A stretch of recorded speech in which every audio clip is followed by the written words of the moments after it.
Mandanareo makany amin'ny assurance aro maka vola fazanana assurance AVA aro ny vahoaka tenareo koa misaratanarana dia izao an'izay ho taranankareo zay assurance aro manolotra anao ny vaovao bijouterie ravaka manolotra anao vaovao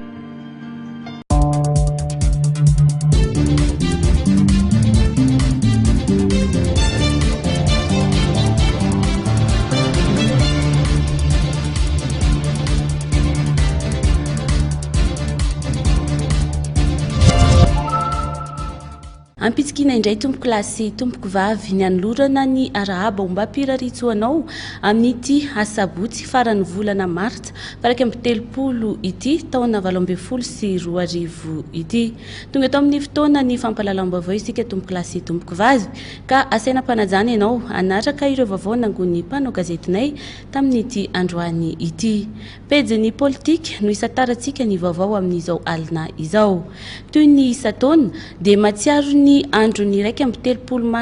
martsa hatrany ireo mpandala ny federalisma eto Madagasikara ny raiky amby telopolo martsa taona raiky amby 2025 no voatifitra tetsy Soanierana Laha Gaston izay anisan'ny mpitarika sy mpandala ny fotokevitra federalisma tamin'izany ny fotoana izany nanatitra fehezam-boninkazo tetsy amin'ny toerana nahalava ny Laha Gaston androany hitabera randriamanatsoa sy solotena vitsivitsy mpikambana ao anatin'izay federalisma izay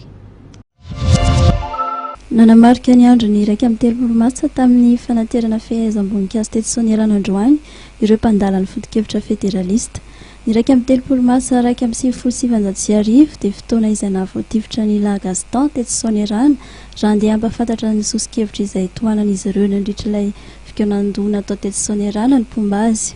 raiky amby telopolo martsa moa zany dia anisan'ny fahatserovana ny tolona izay nataon'ny federalista tamin'ny taona raiky amby 720 izay nisy forum moa zany tato ambony tato makasika ny fanapahan-kevitra makasika n'izay fanolorana lalam-panorenana mialohan'ny référendum tamin'izany fotoana zany ary dia nisy ny diabe izay nataon'ny federalista nitarihan'ny ray aman-dreny monja jaune ministra Laha Gaston sy ny tenanay misy tao anatin'izany izay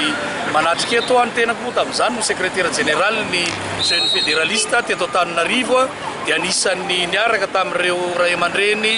izay nitolona tamin'izany fotoana izany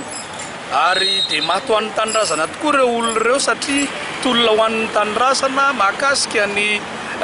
resaka tolokevitra ho an'izay lalam-panorenana atolotra mba tsy ho tokana ny lalam-panorenana atolotra ho isy hafidianan'ny vahoaka fa eo ny état unitaire ary teo koa